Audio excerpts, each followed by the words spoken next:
Hello, this is Gerald-Johan Vanoise with some demonstration of letter combinations as formations. Demonstrating the sounding form letter combinations of words that are quite near to each other, because I already explained GIER, and I thought, probably people will think, but what about GEAR? It's almost the same word and it's something completely different. So therefore I will explain the range of differences from more or less the same position. So I'll have the GIER or the vulture, I have here, and I will have GEAR, and I will have KIER. All more or less the same words with completely different meanings, but they have more or less the same foundation of focus. And just a few slight differences in this focus will make it a completely different situation that is described with it. So we have here already that I explained the GIER or vulture. So you have in this word you have a lot of letters that are within the range of sounds that are used there that are a bit out of focus, out of your focus, that you can do something with it, so that are associated with it, that you can do something with it, that you know exactly what it is. Now certain letters like the G are used exactly there where you don't know very well where these things, where our association should be going. And see here you see these three regions of focus, where the middle focus is what is fully noticeable. Certain parts are more need a bit more time to see okay, what's going on here, and the highest frequencies mostly as well, they are about things that you can't visualize immediately. So here you have to anticipate more to see what do we have here. You have to estimate it, you have to deal with it, you even have to compensate for all those things that you don't know. And that is methodical. You can describe it as a methodical method how this happens, but it is basically what happens when you use letters like the G. But what I will do is, of course, there is a whole range of letters that as a sound hang somewhat together, and they range slightly from one sound to the other, and they are all somewhat in the same region, but with a different emphasis. So it's the whole range of words, also what I'm going to say, ranges from H to H to R to G and to K. So this whole range has different approaches when you use it, even in the same region. It's used in the same region from where you have to estimate it a bit more, you have to compensate it a bit more. So let's see where in this region we use these letters, and how do we use the associations with these letters. So basically there's a range of what is completely visible, that's in the middle. That's what we can define very easily. The parts that are a little bit outside that scope are just partly visible, partly noticeable, and there are also certain estimations that you can't make very well because they are completely outside our scope, and all these higher frequencies have some part in what is outside our scope. So outside, let's say, the 0 point, so the point that we don't understand, that we don't know, that we can't see literally, literally we can't imagine it, we can't visualize it. The things that are far away, we don't always see where they come from. That's basically what it is. So what did I use with here? They had the letter E. The E was where suddenly something comes into our vision, into our scope, We don't know where it's come from. It doesn't come from us. It doesn't come from our decision, but it's there. So it's like a bird in the sky that's with the letter E. And you can use it as an outside yourself starting point to start as to use it as a reference. That's the place for the letter E.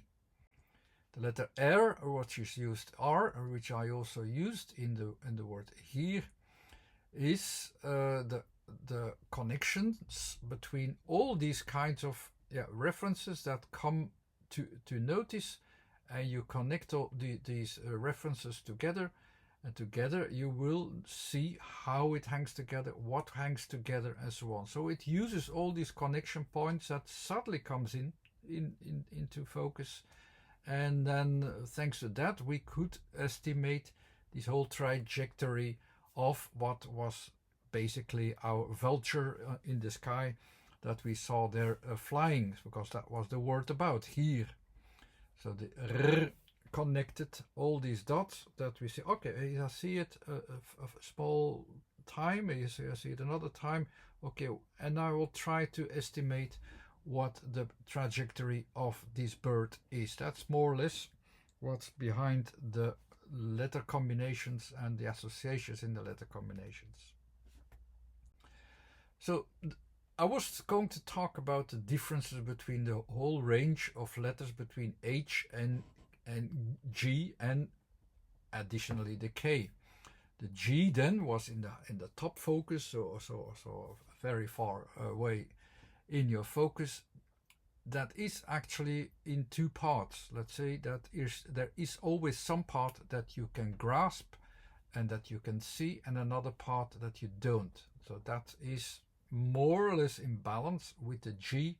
Its origins are unknown.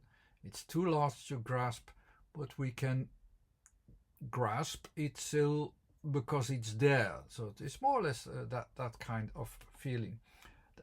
You don't have the sound very often in many languages. We use it in the Dutch language, but I will come to the English G as well, of course.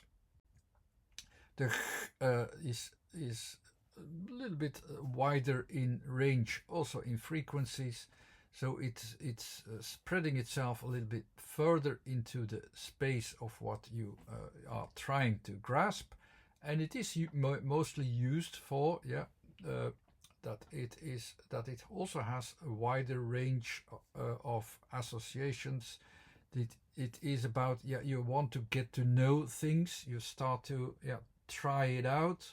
There's something that you notice, but okay, let's try to see how it works. It is it's the association of the part that you want to use and associate further into associations that you just try out as a almost like an intellectual thought that you can say, okay, let's try this thought out here, and all kinds of words that combine it with H, between the H and the G. You have some other ones. They are also connecting itself to let's try out what works for it and what not. The H itself is a full workable area, and that's the association. So you have the part that we don't know, but we also have a part that surely works. Everything between 0 and 1. The 1 is what I define. The 0 is the point where it starts to appear. Everything that is in between these two aspects is real and has interconnections and works to a certain degree. So the G, I already said, there is a certain range of it that the full range we can't see, but there is a range of notice that we are more sure about. And so one part is that part that we of course see, what is noticeable. The other part is not. How do we mostly describe or can describe this G of what we can hardly notice? We sometimes can design it as clouds simply because the ranges of the bow behind it, of what comes in and comes out, is quite unpredictable. It has no real start of ending, so we could use the association of clouds there. It's a cloudy region there as well. The sound is then the part that has more the focus on, okay, I see that part, and so I want to also start to use that part. I want to estimate, make estimations with it. This part that works, and the usage of what works is the letter C, which I have explained in other videos. And the workable area itself, I already explained, is the H. So the C plus H is, of course, that combination of I can use something from it and within the scope of what works. The G as the English sound, the G, then as the G sound, is of course more basic than the R sound, which is you hear much more frequencies. Other sound which even have more frequencies that even make a certain vagueness as compensation as well for the thing that you don't know. So keep it a bit vague so that you can give it some time to develop and see what works and what does not work. The G is much more direct. So you have a part that you don't know, and there's a part that you know. The letter G tries to minimalize and define what is visible and noticeable in that what is known and not known, and wants to have a distinction or separation of these parts. And it also deals with the largest part, whatever that is, the known or not known part. The letter K itself is even more pronounced than the G. The K is very short. It is only about this breaking point. That's the breaking point itself. It's the separation itself, and it simply also states how much there is still unknown. There's an unknown part as a known part. It simply says just deal with that idea. The C is a higher level of K because it is used also deliberately to with a compensation as well, that we use the part that works even when we have some parts that we even don't know what it is.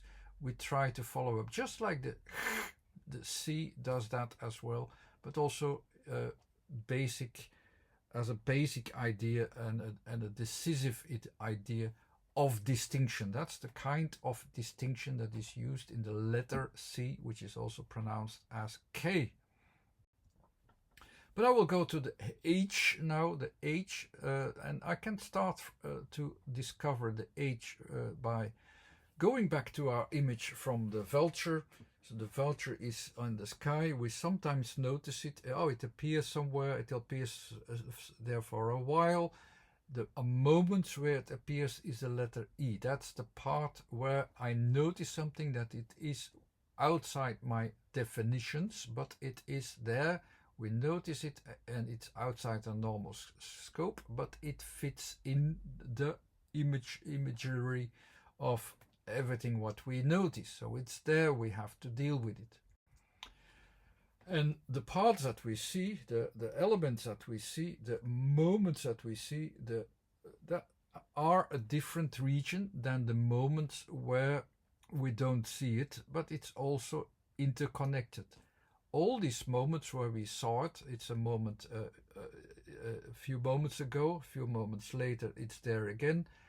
These moments are interconnected, and these working together can be connected in different ways. One of these connections is actually saying like, yeah, there is an area in which they work together. This area in which it works together, that's the H. It's the working area in which there's probably an unknown part, but there's a known part, and we can connect it together because we know that it is part of the same working area. It was there before, it is there again, so it's in the same space, it is connected in that space, so this space is the reference frame for what we see in E, and is connecting the dots of the moments that we see, and the connecting the dots as a frame, as a large frame, is the H, compared to the R, which is the connecting the dots itself and trying to estimate what's behind it, what kind of movement that we have, what kind of connections that it makes. This is more the interactive range of all these things that we see, the whole range of effects that we see. What is sensible, what is measurable, what is noticeable. It's part of the environmental conditions.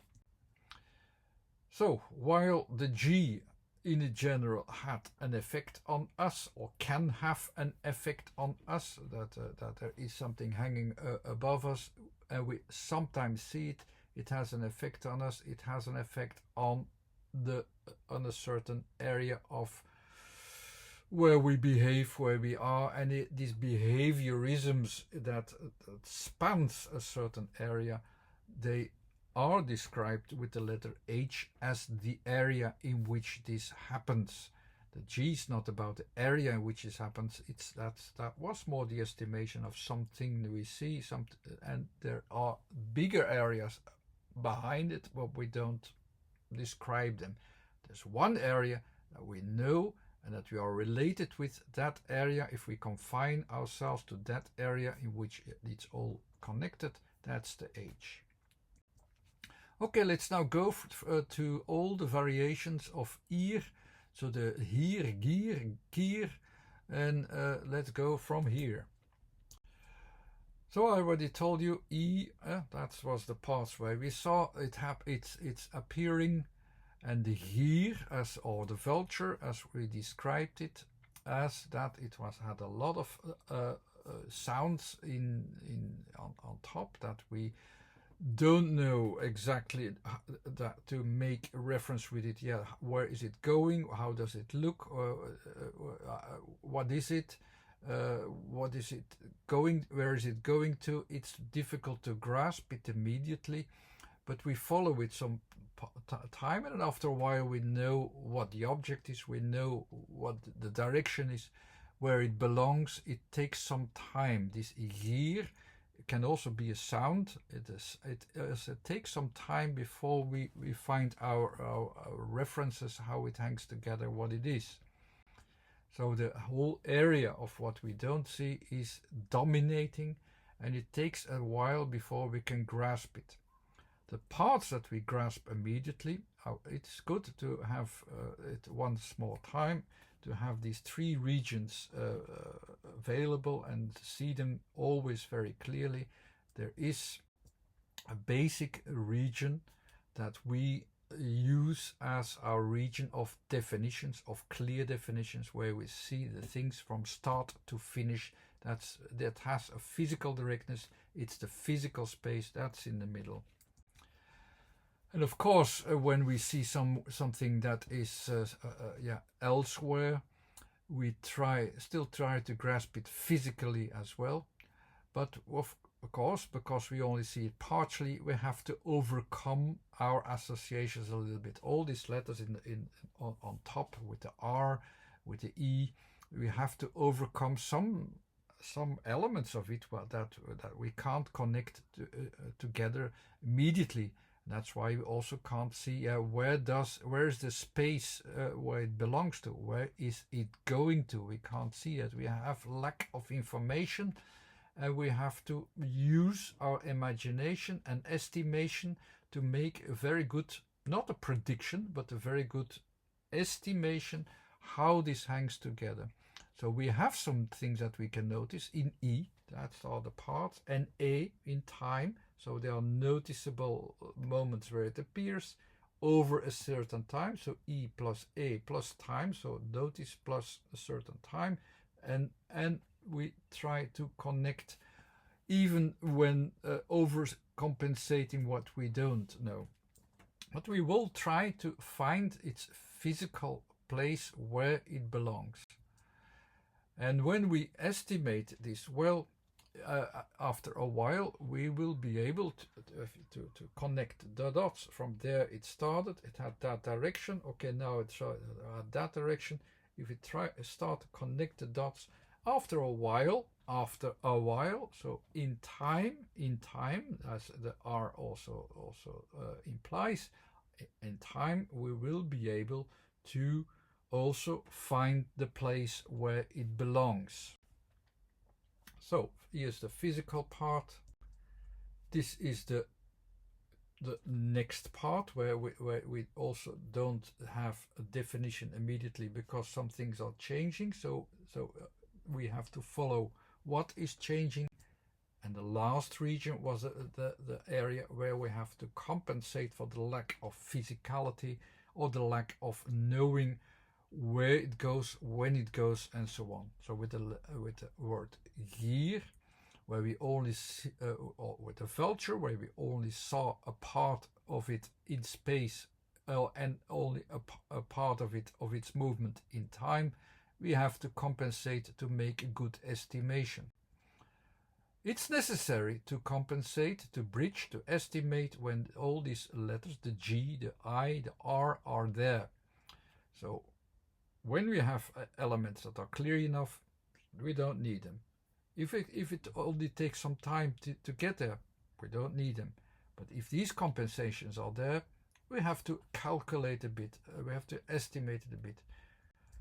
And here I expressed these two moments where we saw the vulture. So there was, so there is a lot of compensation to do.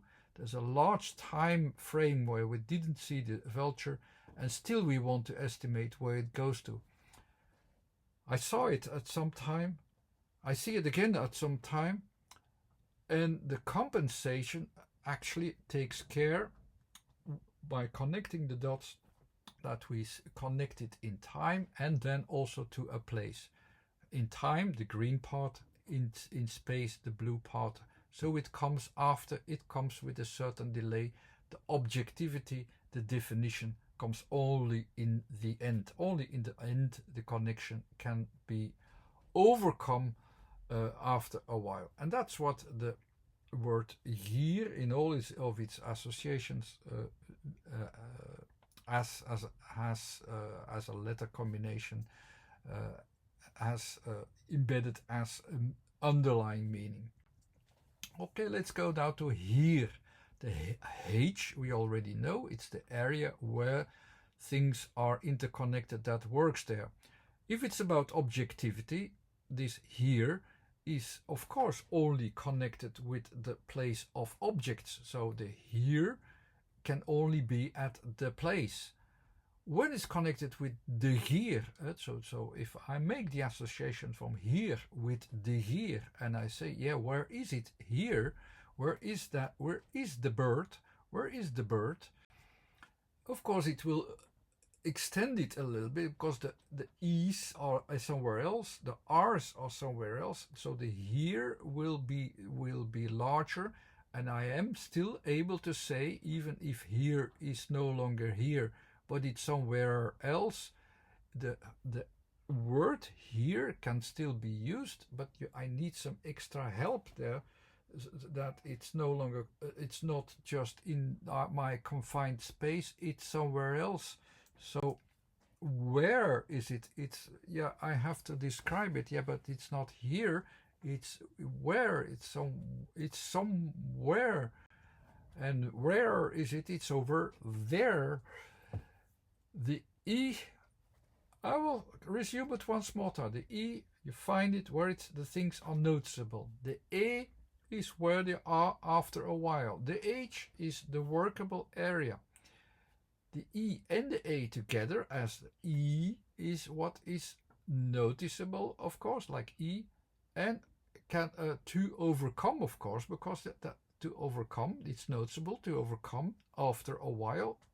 This with my compensation here of the letters of compensation, the R as the bridging compensation, the connecting the dots. I can realize that with the T there, the T is a sound to say, okay, there is a difference. I can notice it and I can use it. I can use it as with an objectivity as a definition. So the here and there are expressed here. So here and there. Now go to GEAR. So here and GEAR are quite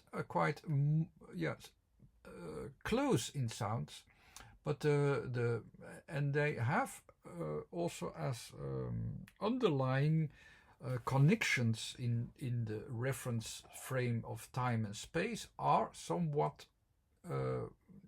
close. They are quite close, but there are some differences, and these differences of emphasis are important. So instead of r, you have g. The g is still the same sound. It's expressed as a letter, the same, not sound, letter. It's still the same letter, but the sound is more pronounced. It's a bit more primitive. It's more simple. It's more basic. So it is making also more distinction. It gives it some more time to get to the conclusion. G doesn't give you so much time. It tries to have it as quickly as possible, as good as possible. So the G, as I told you, there is an unknown part and a known part, and there we want to know what is known and what is not known, what we can use, what we cannot use, which part is dominating, the yeses or the nos. That will be a distinction that will play part of this association. The written part, GEAR, is with A and A. A wants to say it's a connection in time. A, the A, wants to say it. You have it directly. So it's objectivity. It's the definition. That's where you have it direct. So this is the associations that we will have. The A, usually, if we start with A, it's in the now. It's now directly. It's in the space. It's you don't even need a time aspect. It's there. You don't even need time for it. It's there immediately. But okay, we associate it. If we want to have it as a time frame, we say now, and the time stands still. But if it's not directly available, the A, then we need, of course, the next frame, the A of A.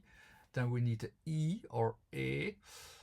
It's very confusing to pronounce it differently in English, but the A letter says, okay, then if it's not directly available, I will then maybe after some time. So that was the difference between A and A, of course. That's just a reminder. I will just tell you all the letters that we have, and then I will put it in the right order. And the G, of course, means there's a part we know and a part we don't know. So now in the right order. Oh yeah, so just one more thing. And it's not expressed as A and A or R and A. It's expressed as E. E is the new opportunity, the starting point. The EA is E plus A, so making an opportunity in time. Can say as well. So you make an opportunity in time.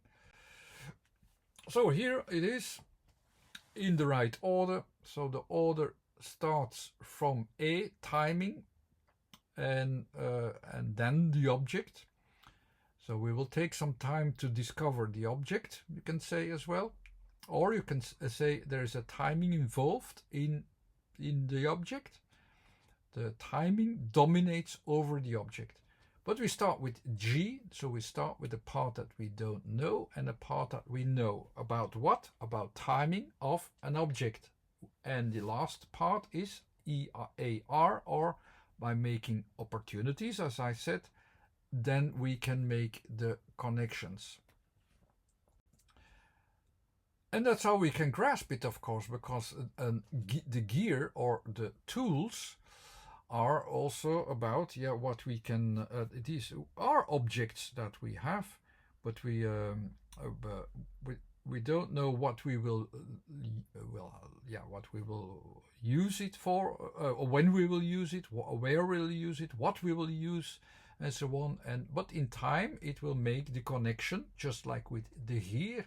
It will make a connection that you know where it belongs, and so that you will find the match from not just the timing but also the place where it belongs. Then you have the tools where they belong. So, and that means that once we are able to compensate with the G, we can use it directly when we of course find the time to of the match to conclude where the connections are needed. So it might have been slightly difficult to. I was a bit quickly in the GEAR to explain it, but okay.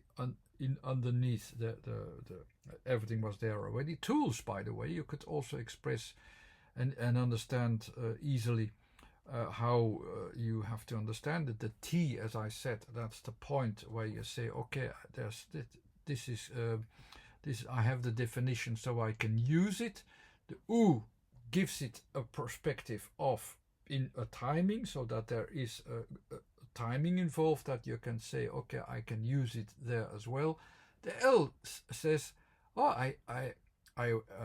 it is forming itself, so that's very attractive. I want to do something, so I want to use it in a certain time. No, it's attractive.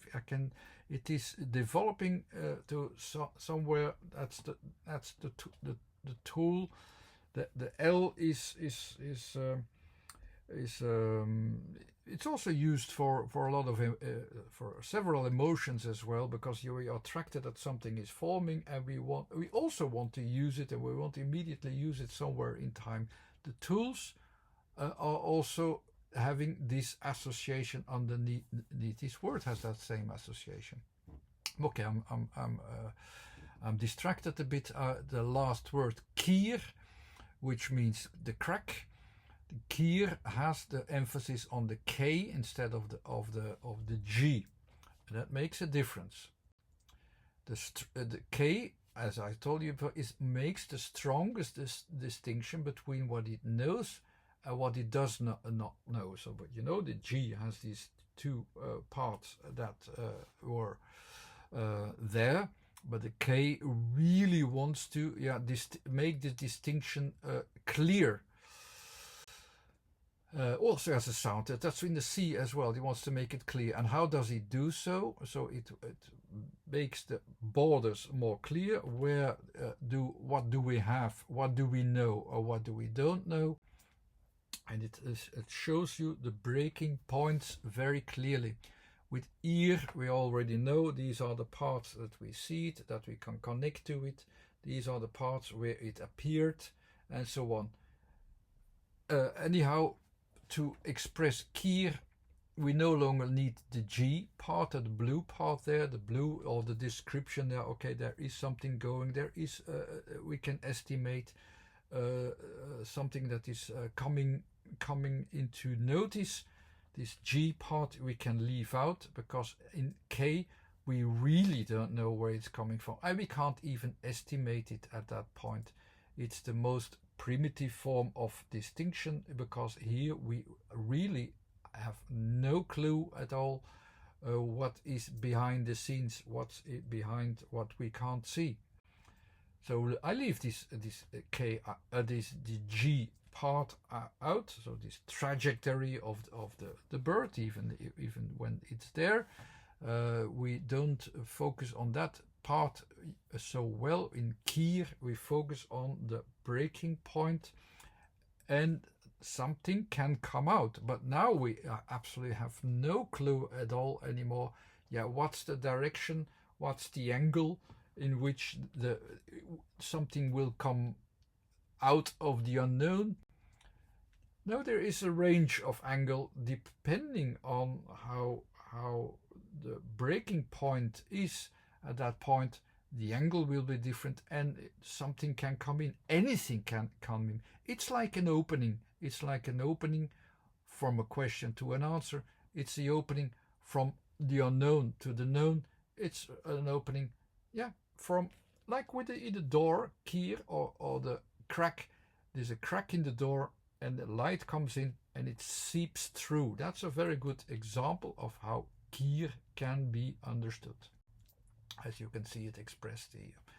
So depending on how far the opening goes, the wider the bow of access will be, and then it can come from any angle at all, even if the GIER, for instance, had a certain trajectory and it was fixed for the animal itself, for the vulture itself, and it will still come in through the door, through the crack of the door in the same way. The potential, what we think and where we deal with GEAR is much wider. We see, okay, but we know it can come from here to here. It's the whole range. We don't know where the bird is coming through, but that's how our estimation of the word is, and that's how we describe the estimation in the word. Anyhow, I hope these examples were clear enough. It's much more easy for me to understand what it's going than to explain it, but I hope the explanation was clear enough. Thanks for watching. This was Gerald-Johan Vanoise as a demonstrated list of words at a short URL, and there is a YouTube channel that you discovered and you're watching this. You can subscribe to it if you like. Thank you very much. Bye-bye.